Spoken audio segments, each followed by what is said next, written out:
Welcome everybody, Todd Costello from RE/MAX Center Realty. It is April of 2026, time for the monthly value message. And this month I just want to give a brief history lesson on first quarter data as reported by the Center County Association of Realtors for the first quarter of the last 5 years. And this is data included for the following 4 school districts: State College, Bellefonte, Bald Eagle, and Penns Valley. So those 4 school districts combined, this is the data at the end of the first quarter. And I share this with you just to give you a sense of some trends, some macro mindsets to be aware of. It's my job to understand this data inside out. And this data, along with other data points, is what I use when I'm making recommendations to clients, when I'm helping set expectations for clients. So don't worry, you don't need to understand all this. That's not your job, that's my job. But I just want to point out a couple of things that might be of interest. So let's get started.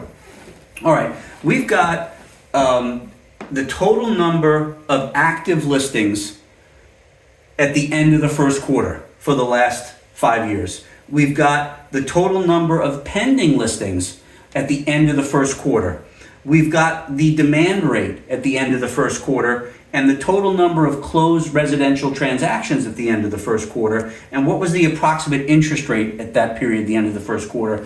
And a couple of things that are real ahas. If we go back 5 years to the crazy market of 2021, 2022, we'll note that interest rates at the end of the first quarter of 2022 were about 4.5%.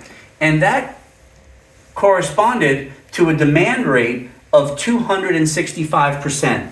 That 265 is nearly 3 times what the demand rate has been for the last 4 years. So 5 years ago, the demand rate was 3 times higher than it is currently. And the reason for that is money was cheap. So we had very few listings available because they were all under contract. They were all sale pending. Houses were selling immediately. Everybody was getting multiple offers.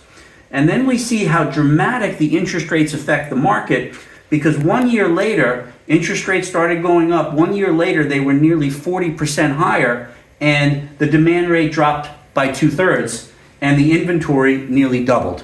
So the shock of the interest rates increasing so quickly really put the brakes on the market for a period of time, but the market adapts, and the buyers and the sellers get used to the new baseline, if you will, and then things kind of go back to steady, slow and steady. So after the shock of the increase of the interest rates, okay, we had a little bit of a dip at the end of the first quarter of 2023, and then things basically stabilized.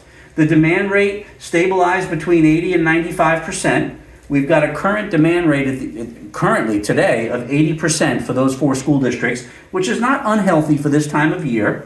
We have the highest inventory that we've had, and I can tell you some of my buyer clients would say, I find that hard to believe because we're having some challenges finding certain property types in certain market segments, but overall the inventory is higher than it's been in 5 years. And the interest rates, 6.375. Look, they've been that way for a while. So what does this tell you? What do we learn from this? This notion of timing the market, well, I'm going to wait for interest rates to come down. I'm going to wait for the demand rate to come down to take action as a buyer. Well, you could wait a really long time. So that doesn't make sense. As a seller, you're seeing the demand rate at 80%. You want to sell when it comes back to 265, but that could be 5 or 10 years away. So what you should take from this data is simply, what does it tell you? You act, whether you're a seller or a buyer, you act when you're motivated to do so and you're qualified to do so.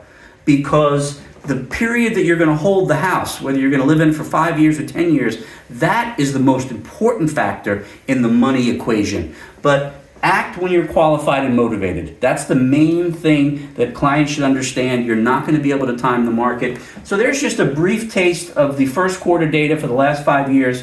I also will note in this month's email, check out the 60-second social. This is a key mindset as well, not focusing on the dollar, focusing on the demand. It's kind of a sharper focus on what this means.